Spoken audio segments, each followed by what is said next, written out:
Good evening and welcome to tonight's news bulletin, coming to you live from this news center of the Sultanate of Oman television. First, the headlines.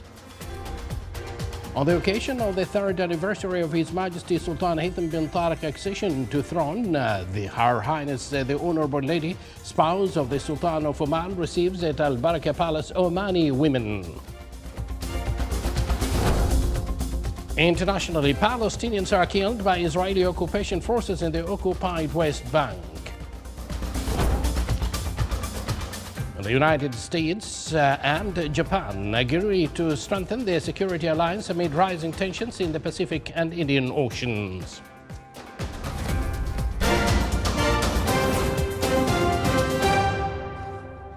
Good evening once again, and thank you for joining us. Those were the headlines, and now the news in detail.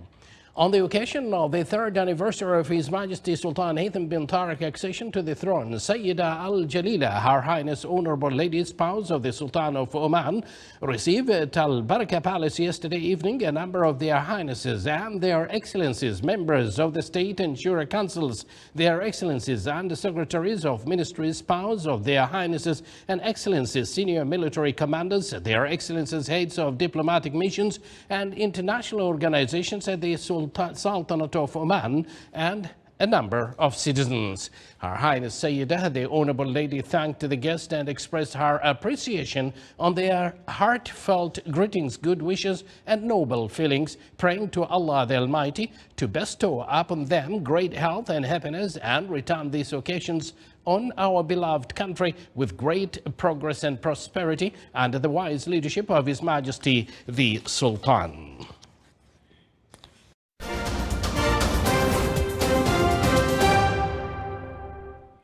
International news. The Israeli occupation forces killed 2 Palestinians in the occupied West Bank today. The Palestinian Health Ministry said Samir Aslan was killed after he was wounded by a bullet of the Israeli occupation army that penetrated his chest during the aggression on Al-Qaeda on Kalandia camp for Palestinian refugees near Ramallah. The Israeli army said it was checking the incidents but did not immediately provide any information.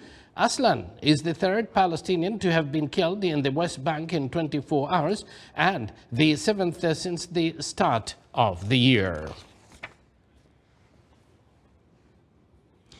The United States and Japan unveiled plans yesterday to strengthen their alliance to help counter threats from North Korea and China, which they called the greatest security challenge in the region.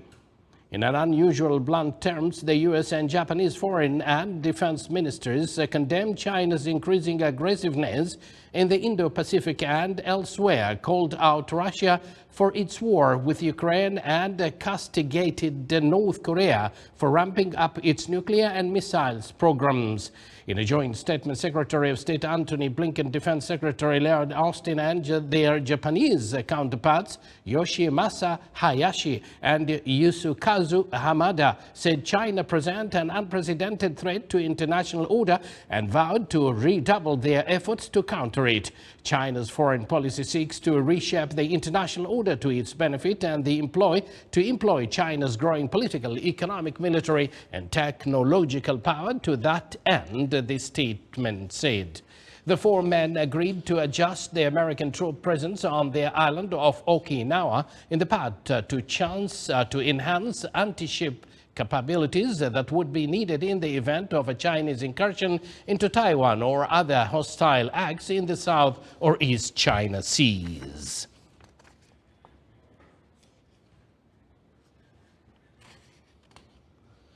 The General Staff of the Armed Forces of Ukraine said in its regular update Thursday morning that over the previous 24 hours, Russian forces carried out 4 missile strikes, 23 airstrikes and 69 attacks from rocket salvo systems.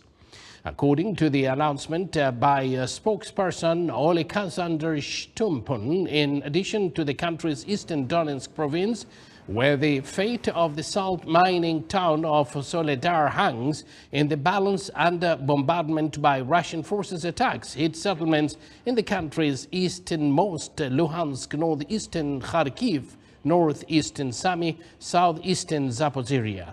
southeastern Dnipropetrovsk and southern Kherson provinces.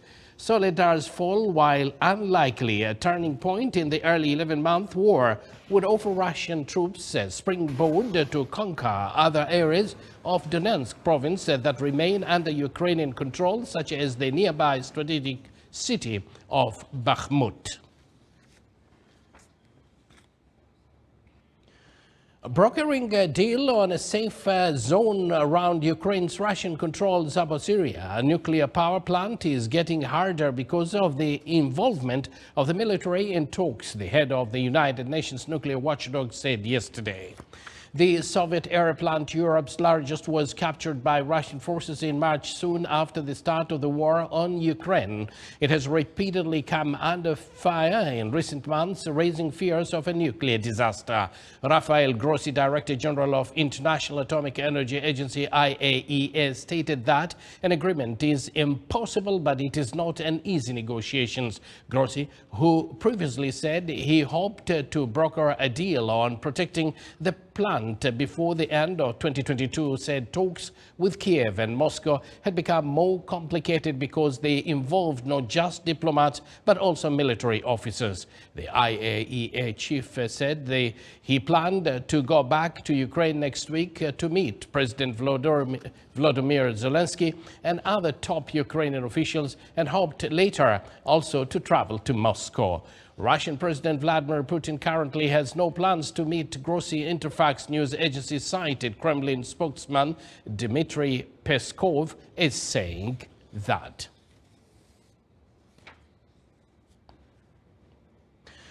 Despite Russia's continuous targeting of Ukrainian energy infrastructure, energy workers have fought to restore damage after every strike in an attempt to prevent Ukraine from plunging into a complete darkness. Earlier in January, the Associated Press visited an undisclosed thermal power station in Ukraine, partially damaged by multiple missiles attacks over recent months, which severely affected its performance. The plant was still operating and supplying the needs of thousands of people in the region.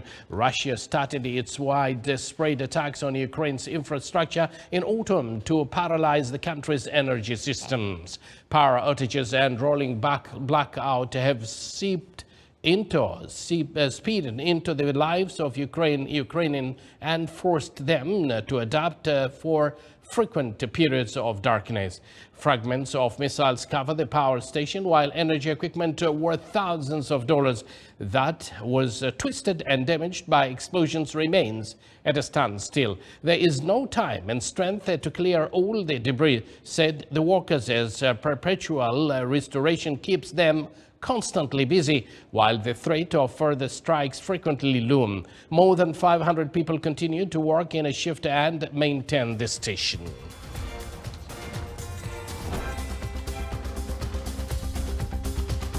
You are with the Sultanate of Oman television, and yet to come in our news bulletin. More tourists are expected to head the Sultanate of Oman in the winter tourism season.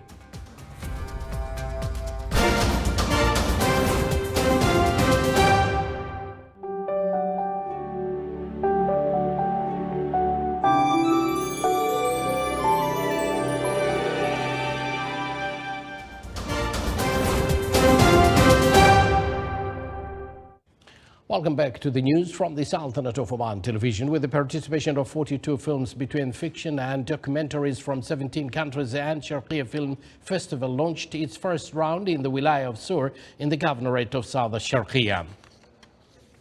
The ceremony, organized by the Omani Society for Cinema and Theatre, included a short film for the participating films and screening of a film about the old Sur cinema, honoring a number of Omani Gulf and Arab artists and honoring the personalities who worked in the first cinema in the Wilaya of Sur.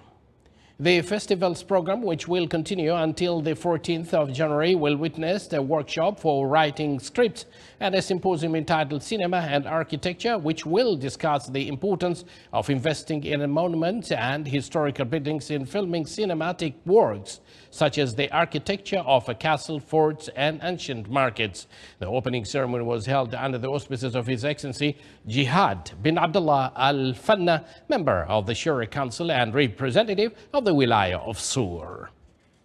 The price of Omani oil for next March delivery rose 76 cents from yesterday's price to reach today's $76.97 per barrel. The average price of Oman oil for next February delivery amounted to $77.43 per barrel.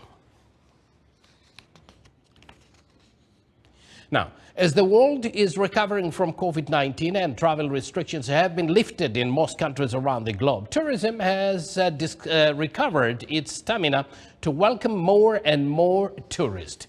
In the Sultanate of Oman, a new season of winter tourism has started, with more visitors seeking to spend their time in natural places, including beaches, deserts, or hot springs. The winter season includes many tourism and sports activities. The latest statistics released by the World Tourism Agency showed that the number of international tourists in the Sultanate of Oman increased 172% as the travel restrictions have been lifted around the world last year, with expectation of more tourists to be in the future. Based on the surveys made by the Minister of Heritage and Tourism during its tourism promotion campaigns held in a number of major cities around the world, tourists showed interest to visit the Sultanate of Oman.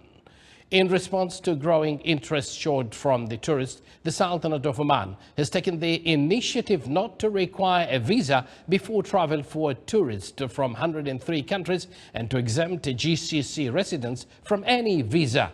The Sultanate of Oman, with its profound diversity of tourism destinations, offers tourists to enjoy a hassle-free tourism experience, encompasses nature, adventure, culture, and cuisine.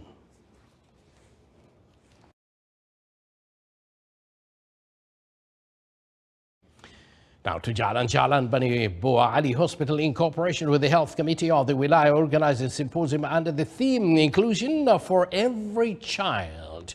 The symposium included a number of workshops and activities. More details in this coming report. A symposium was conducted in Jalan Bani Bu Ali Hospital in cooperation with the Health Committee of the Wilaya to discuss and reinforce children's rights. The symposium outputs will be transferred to actions in order to create a better world for children. Today we are gathering from different sectors on behalf of the Children's Day with the theme Inclusion for Every Child. In this workshop we aim to raise the awareness of the children's welfare. So we invited different sectors to raise the awareness of the community, since the children are the treasure and the future of every nation. We hope at the end of this workshop to impact on the community and left a great impact on behalf of the children. The symposium title and content concert with some of the United Nations trends, where every child has the right of education and health care, as well as engaging children with disabilities in the society and protect them from any wrong practices. All these aspects were highlighted in the symposium seminars. This event, composed of many events, happened, including multiple lectures given by many speakers. The focus of this event was mainly focusing on what are the needs for children in the Sultanate, and also focusing what are the needs of children here in Jalan Bani Bu Ali. And because children are the foundation of a better future, the Sultanate of Oman is keen to provide required legislation and to expand all required services to reinforce children's health and skills. Sultan bin Saif al-Sara'i from Wilaya of Jalan Bani Bu Ali, South Al-Sharqiyya Governorate. Indeed, children, our future. We need to take care of them. This is the Sultanate of Oman Television. And before we end tonight's bulletin, here are the main points once again. On the occasion of the third anniversary of His Majesty Sultan Haytham bin Tariq accession to the throne, Her Highness the Honourable Lady Spouse of the Sultan of Oman received at Al Baraka Palace Omani women. 2 Palestinians are killed by Israeli occupation forces in the occupied West Bank. And the United States and Japan agreed to strengthen their security alliance amid rising tensions in the Pacific and Indian Oceans. And with that, we do conclude this news bulletin brought to you live from this news center of the Sultanate of Oman, directed by Ibrahim Al-Malki. And from me and the entire news team, we thank you for joining us. Wish you a pleasant evening and good night.